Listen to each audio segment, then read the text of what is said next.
နိုင်ငံတော်၏အတိုင်ပင်ခံပုဂ္ဂိုလ်ဒေါ်အောင်ဆန်းစုကြည်ရဲ့ကျမ်းမာရေးနဲ့ပတ်သက်ပြီးစိုးရိမ်နေကြတဲ့ပြည်သူတွေအတွက်ထူးခြားတဲ့သတင်းတစ်ပုဒ်ထွက်ပေါ်လာခဲ့ပါပြီ။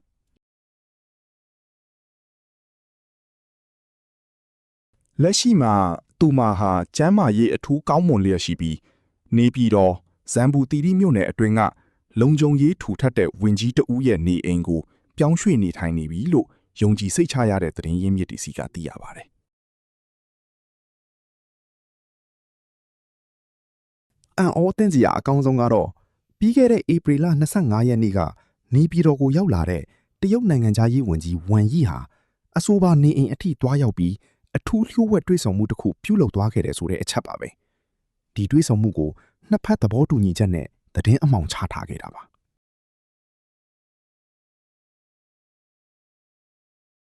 တရုတ်နိုင်ငံသားရေးဝန်ကြီးဌာနကသူတို့ရဲ့မိန့်ဟောင်းဆွေဟောင်းအခြေအနေကိုစောင့်ကြည့်နေကြောင်း EP 30ရက်နေ့မှာပြောဆိုအပြီးနာရီပိုင်းအကြာမှာပဲနိုင်ငံပိုင်မီဒီယာတွေကနေသတ်မှတ်နေအိမ်ကိုပြောင်းရွှေ့လိုက်ပြီလို့တရားဝင်ကြေညာလာခဲ့တာဖြစ်ပါတယ်။ဘယ်နေရာကိုပြောင်းလဲဆိုတာအတိအကျမပြောခဲ့လို့မီးခွန်းထုတ်စရာဖြစ်တာခဲ့ပါတယ်။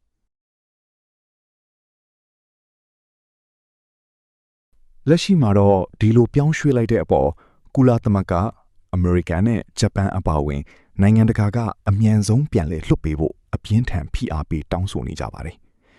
ရှေ့ဆက်ဖြစ်လာမယ့်နိုင်ငံရေးအပြောင်းအလဲတွေကိုစောင့်ကြည့်ရမှာဖြစ်ပြီးဒီသတင်းအချက်အလက်တွေကိုတော့မစ္စည်းမသတင်းဌာနကနေရေးသားဖော်ပြထားတာပဲဖြစ်ပါတယ်